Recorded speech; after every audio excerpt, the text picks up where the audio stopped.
I never believed in the kind of stories people whisper about online, about games that could literally warp your mind, twist reality, or make you see things no one else could.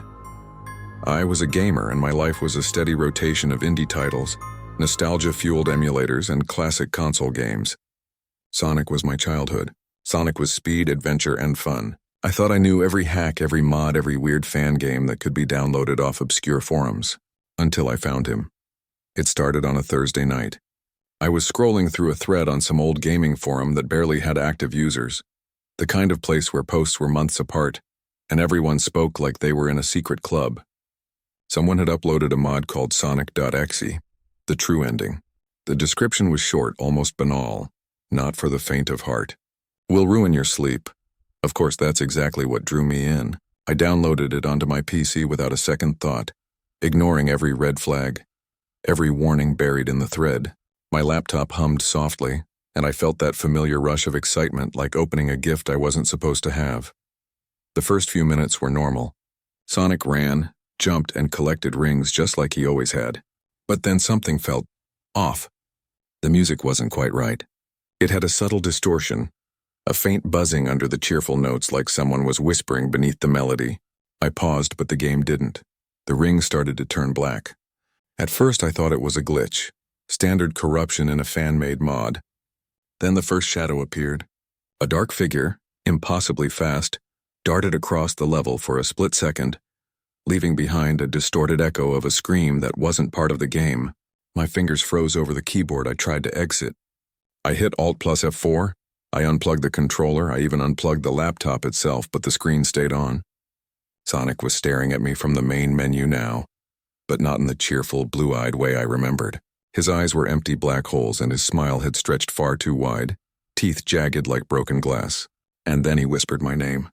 Not the username I had typed in, not anything on my computer, but my real name. I swear I could hear it clearly vibrating through the speakers. My heart was hammering, but a part of me was glued to the screen, a morbid curiosity I couldn't fight.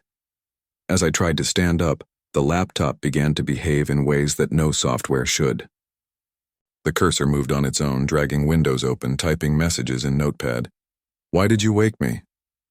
I slammed the laptop shut, and for a moment, the world felt normal again.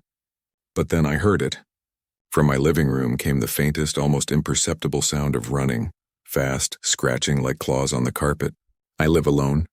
I never have anyone over. My blood ran cold. I reopened the laptop after several shaky minutes, convinced I had imagined it. The game had started itself. Sonic stood at the edge of the screen, closer now, closer than the game allowed. And in the background, the game's world was not world at all. It was my apartment. My furniture, my walls, even my window that I had shut an hour ago. But the view outside was wrong. Outside my window, it was pitch black, and the shadows moved like they had a life of their own. The rings in the game were no longer black. They were red, dripping a liquid that looked horrifyingly like blood. I screamed. My hand shot out to pull the plug again, and this time it worked.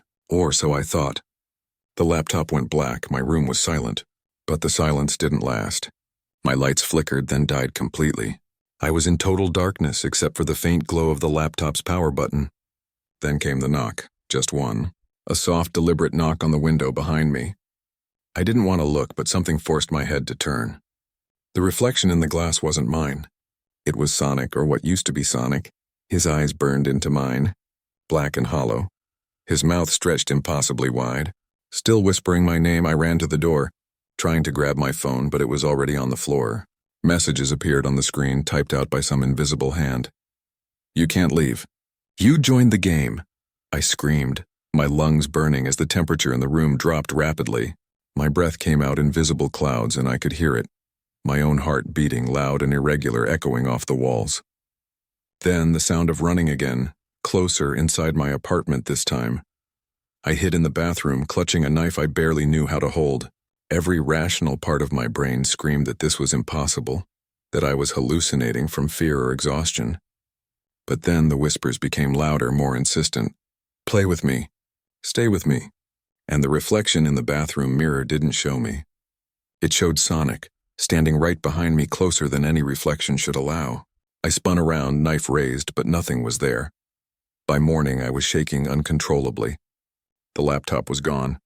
I don't know if I threw it out in a panic or if it disappeared on its own. But my sleep has never been the same. Every night I hear the faintest scratching at the edges of my apartment, running, whispering just outside the corners of vision. And sometimes when I wake up, I see it in my room, the black eyes, the stretched grin, the shadow moving impossibly fast. I tried to warn people online, to tell them not to download that mod, but every forum I visited had been erased, replaced with a single post. You can't warn them. You're in the game too. I've considered moving, changing my name, even quitting technology entirely, but nothing works. The whispers follow me. The shadows wait. Sonic isn't just a game anymore. He's here, and the worst part? I can feel it like a weight pressing down when I close my eyes. He's waiting for me tonight and every night after. There is no exit. There is no pause. And the game never ends. You ever find something on your computer that you're absolutely sure wasn't there before? Not a simple misplaced document or some random download, something that feels alive. Yeah, that happened to me. I work nights at a small IT maintenance firm. Basically, I'm the guy who fixes computers for a living when people get viruses from clicking weird links or downloading shady files. I've seen everything. Crypto miners, keyloggers, even hidden webcams. But nothing prepared me for that file. It appeared around 3:17 a.m. That's the time I remember because I was halfway through a Red Bull, trying not to fall asleep in front of the monitor. The client's laptop was clean. I'd just finished formatting the drive, reinstalling Windows, and scanning everything twice. It was a clean system. No viruses, no malware. I was about to power it down when something flickered on the desktop, a new folder. Name, Sonic.exe. At first, I thought I'd clicked something by accident, maybe left a USB plugged in. But no, this folder wasn't from any drive I knew of. Its size was weird. The properties window said 666 KB. I laughed. Some idiot's joke, I thought. Maybe one of my coworkers pranked me. Inside the folder was a single executable file. Same name, Sonic.exe. No icon, no metadata, no publisher info, just a blank file staring back at me. Here's the thing. I'm not the type to scare easily. I've debugged systems with corrupted boot sectors. I've found ransomware that screamed through speakers when it infected the drive. So like an idiot, I double-clicked it. At first, nothing happened. Then the screen went black. I thought the system had crashed until a faint hum started up like static, but more rhythmic. Then the Sonic title screen appeared, old-school Sega style, pixelated and nostalgic. But something was wrong with it. The Sega logo was dripping. Not animated, not fading, dripping. Like blood or melted ink. Sonic appeared, grinning, waving as usual. But when he blinked, his pupils didn't reappear. Just empty sockets. The music was off too. The cheery theme slowed down and reversed. It was still recognizable, but warped enough to make my skin crawl. I reached for the power button, but the cursor moved on its own. It hovered over Start Game. Click. The level opened on Green Hill Zone. Everything was washed out, colorless, and the sky was gray. I couldn't move the character. Sonic stood motionless in the center, head slightly tilted. Then a text box appeared at the top of the screen. "You're not supposed to be here." I froze. My hands weren't even on the keyboard. Then another line appeared, slower this time, like it was thinking between each word. "Why are you touching my file?" I felt my throat go dry. I pressed escape, but it didn't work. I slammed Alt plus F4, Control plus Alt plus Del, nothing. The cursor twitched and jittered as if it were alive, and another box appeared. "Don't you recognize me?" Sonic started to move on his own. Not running, dragging. His sprite glitched, stretching and snapping into frames that didn't belong to any Sonic game. The background blurred, the terrain disintegrated into static. Then the camera zoomed in on Sonic's face and he smiled. But it wasn't a normal smile, it was too wide, stretching beyond the limits of his sprite, breaking pixels apart. His teeth, yes, teeth, appeared where pixels should be. Real teeth. Human teeth, then came the sound. It started as the 16-bit jump noise, then slowed, distorted, warped into something like screaming. Behind it, a whisper rose, soft, raspy, deliberate. "I found you." The lights in my office flickered. The hum of the servers behind me sputtered out. Everything went silent except for that whispering, leaking from my headphones even though I'd yanked them out. I pulled the plug on the laptop. Dead screen. Black. But when I looked up, the office monitor, the one connected to the different computer, had turned on by itself. The same screen, the same Sonic staring back at me. He was closer now. I remember backing away, grabbing my phone to record it, because who the hell would believe me otherwise? The phone wouldn't focus on the screen. The camera glitched out, distorted with color bands and pixel noise. Then for just a second, the reflection on the monitor shifted. It wasn't me standing there, it was him. Sonic smiling. I screamed and stumbled back, slamming into the desk. When I looked again, the screen was blank. The laptop was still unplugged. The lights came back. Everything was normal. Almost. When I went to leave, the office door wouldn't open. The electronic lock was fried. My phone, dead. The windows, covered in condensation like something had been breathing on them. I waited until sunrise before anyone came in. When my boss arrived, I told him the system must have shorted out. He laughed it off, blamed old wiring, and told me to take the rest of the day off. I didn't go home right away. I sat in my car for hours trying to convince myself it had all been a dream, a hallucination from too much caffeine and not enough sleep. But when I finally got home and opened my own laptop, guess what I saw sitting on the desktop? The same damn folder, Sonic.exe. I don't remember transferring any files. I don't even remember connecting a USB. But it was there, same size, same name, and underneath it a text file had appeared. We're not done. That night, I dreamt about Green Hill Zone. Except it wasn't green. It was black and red, ash-colored hills and a crimson river that ran through the ground. Sonic was there, watching me from the other side, eyes hollow, face twitching.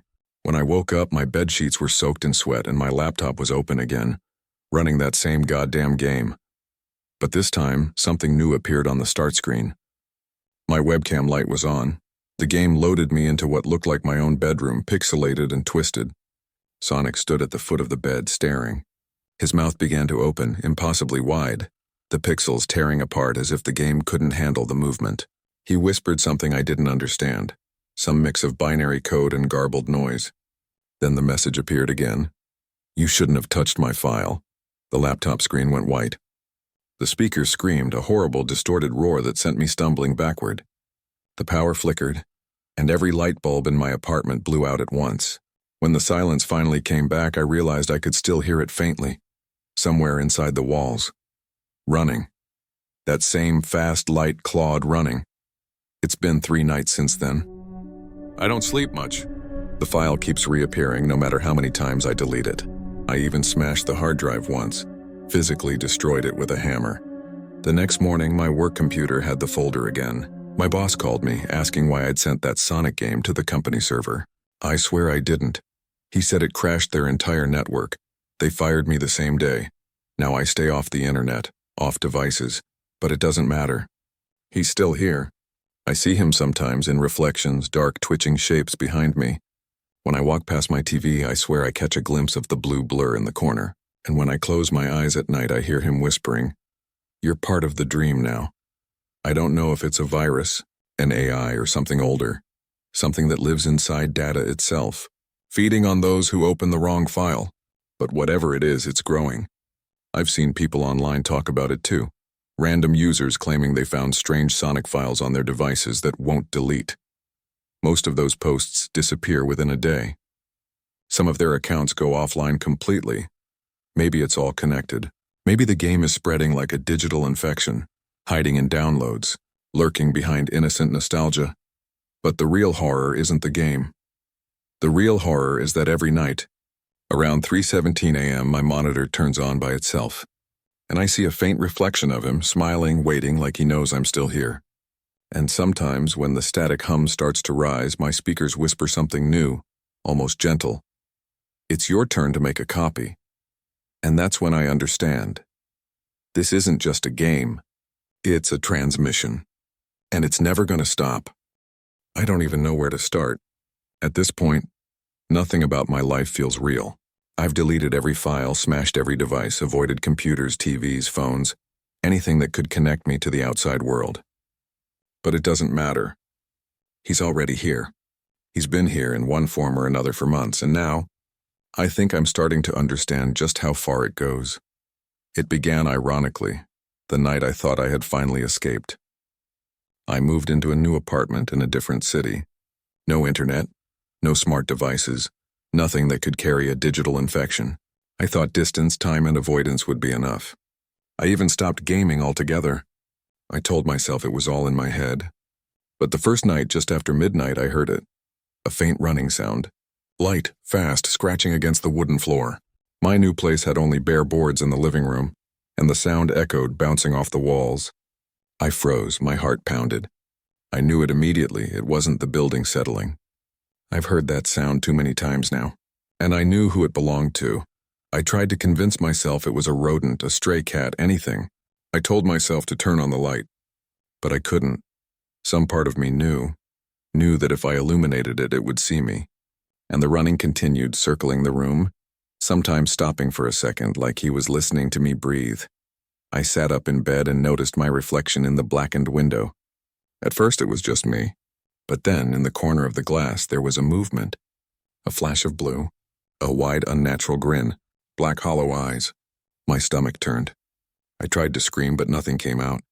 My body wouldn't move, then came the whisper. Clear, crisp, deliberate, you can't hide. I bolted upright. The running stopped. Silence. My apartment was empty, or so it seemed. I spent the rest of the night huddled under blankets, my eyes fixed on every shadow. When dawn finally came, everything seemed normal, too normal. Over the next week, things escalated.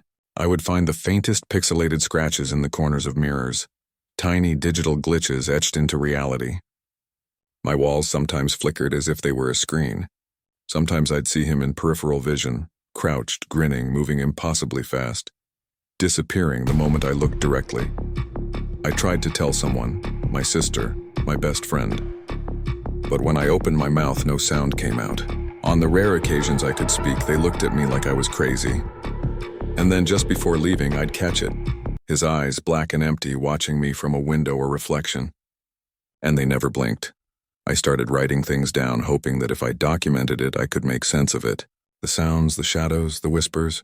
Everything had a rhythm, a pattern. Every night around 3:17 a.m., he would appear. The running would begin, faster and louder. The whispers grew more insistent. You didn't delete it. You can't delete it. You are part of me now. That night I decided to face him. I set up cameras, motion detectors, anything to catch evidence. But when the night came, the footage was blank. Not just dark, it was empty. The living room, the kitchen, my bedroom, all clean, all empty, except I could still hear him, running, whispering, breathing.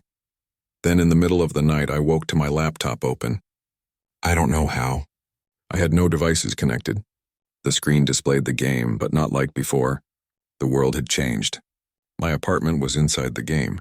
Every detail, every piece of furniture, pixel perfect but warped. And there he was, standing in the doorway outside the bed, staring at me. I tried to close it.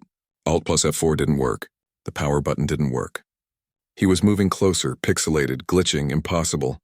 And then he whispered my name, dragging it out slowly, syllable by syllable. The air grew heavy. My lungs burned. And when I looked up at the screen, the reflection was no longer mine. It was him, right there, in my room. Not a reflection. In my room. I ran to the door, but it wouldn't open. I ran to the windows, locked. I tried screaming, but no sound came out. I could feel his presence now, pressing down on me, moving faster than light, flickering in and out like a broken animation. I realized then that it didn't need the game anymore. It had left the screen. It had entered my world, and that's when I saw it, my own hands pixelated, stretched, glitching. My body wasn't entirely mine anymore. Parts of me flickered in and out like I was becoming part of the game, part of him. The whispers were louder now. Join me. Forever. I blacked out. When I woke, I was in front of my laptop again. My apartment looked normal. The lights worked. The sun was rising. But I wasn't alone. The folder was there, sitting on the desktop. Sonic.exe. I can feel it now. Watching me.